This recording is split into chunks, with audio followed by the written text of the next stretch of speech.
মাত্র সাকিব খান আদালতে তাপস বুবলিকে নিয়ে সবার সামনে চরিত্র নিয়ে একই বললেন, শাস্তি হবে এবার। তাপসের কারণে সাকিব খানের অনেক মান সম্মানের হানি হয়েছে, এবার নিজেই এসে সামাজিক যোগাযোগ মাধ্যমে প্রকাশ করলেন।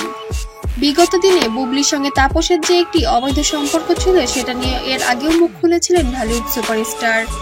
তবে এবার যেন নতুন করে অনেক বিতর্কের মধ্যে দিয়ে যেতে হচ্ছে ঢালিউড সুপারস্টারকে। তবে অপু বিশ্বাস এবং সাকিব খান বেশ ঠান্ডা মাথায় বিষয়টি হ্যান্ডেল করতে চেয়েছিল, কিন্তু তারপরেও কেন এই বিষয়গুলো প্রকাশ্যে আসছে বুঝে পাচ্ছে না ঢালিউড সুপারস্টার। তবে দোষ দিচ্ছে বুবলিকেই।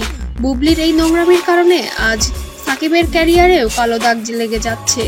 তাপস রিমান্ডে এসে অনেক নোংরা কথা তুলে ধরেছে সবার সামনে এবং সেটা সোশ্যাল মিডিয়ায় ইতিমধ্যে ভাইরাল হয়ে গিয়েছে, যা দর্শক শ্রোতা দেখে ফেলেছে, যার কারণে অনেক বেশি জবাবদিহি করতে হচ্ছে সুপারস্টার সাকিব খানকে। বুবলি এখন কান্নায় ভেঙে পড়েছে এবং পা জড়ায়ে ধরে কান্না করে বলছে, এবারের মতো আমাকে বাঁচাও, আমি আর নিতে পারছি না। তবে সাকিব খান বুবলিকে কখনোই মাফ করবে না, শুধু সন্তানের মুখের দিকে তাকিয়ে এবার যেন বুবলির জন্য আদালত প্রাঙ্গণে হাজির হতে হয়েছে তাপসকে শাস্তি পাওয়ানোর জন্য। তবে বুবলিরও সমপরিমাণ দোষ ছিল এটা বলেছেন সাকিব খান। বলেছেন শাস্তি হলে দুজনেরই হওয়া উচিত, তার কারণ দুজনেরই সমপরিমাণ দোষ ছিল।